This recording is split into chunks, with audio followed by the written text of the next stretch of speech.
खूप जण विचारतात नैसर्गिक मातीपासूनच का बाप्पा बनवायला हवेत. आता देवानं आपल्याला बनवताना कोणतीच भेसळ केली नाही. मग आपण देवाला बनवताना ती का करायची?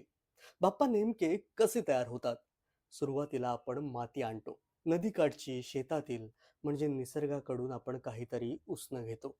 त्या मातीतून मूर्ती घडवताना आपण आपल्या अंतरंगाला आवडेल ते रूप, रंगसंगती त्या मूर्तीला देतो. प्रत्येकाची आवड निवड वेगळी, म्हणून प्रत्येकाची मूर्ती देखील एकसारखी नसते. पण म्हणून ही मूर्ती बनवण्याची प्रोसेस बदलते का? तर नाही. मूर्ती घडवताना माणूस आपापल्या परीनं त्यात जीव ओतत असतो. चतुर्थीला प्राणप्रतिष्ठापना होऊन मनोभावे आपण तिची पूजा करतो.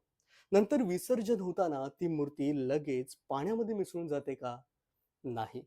आधी रंग वेगळा होतो, मग माती हळूहळू सैल होत जाते आणि बाप्पा ज्या मातीतून आलेला असतो त्यात सामावून जातो. आता या प्रोसेसमध्ये आणि आपल्या जगण्यात हेच तर साम्य आहे. आपण जन्म घेतो, सुरुवातीला काही काळ शिकण्यात, घडण्यात निघून जातो. यात अनेकांची मदत होते. आपलं कुटुंब, मित्र, नातेवाईक. नंतर आपण यशाच्या शिखरावर पोहोचतो. सर्व सुख उपभोगतो. नंतर म्हातारपणी चैनीच्या, दिखाव्याच्या सर्व गोष्टी गळून पडतात. जीवन शांत होतं आणि एके दिवशी आपण जन्म घेतलेल्या मातीतच पुन्हा मिसळून जातो. जगण्याची ही प्रोसेस खूप कमी वेळा आपण अनुभवतो, एन्जॉय करतो.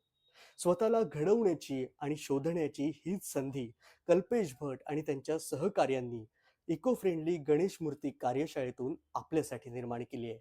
माझ्या या पेजवर या संबंधीची संपूर्ण माहिती तुम्हाला मिळेल. तर याचा तुम्ही नक्की आनंद घ्या. धन्यवाद.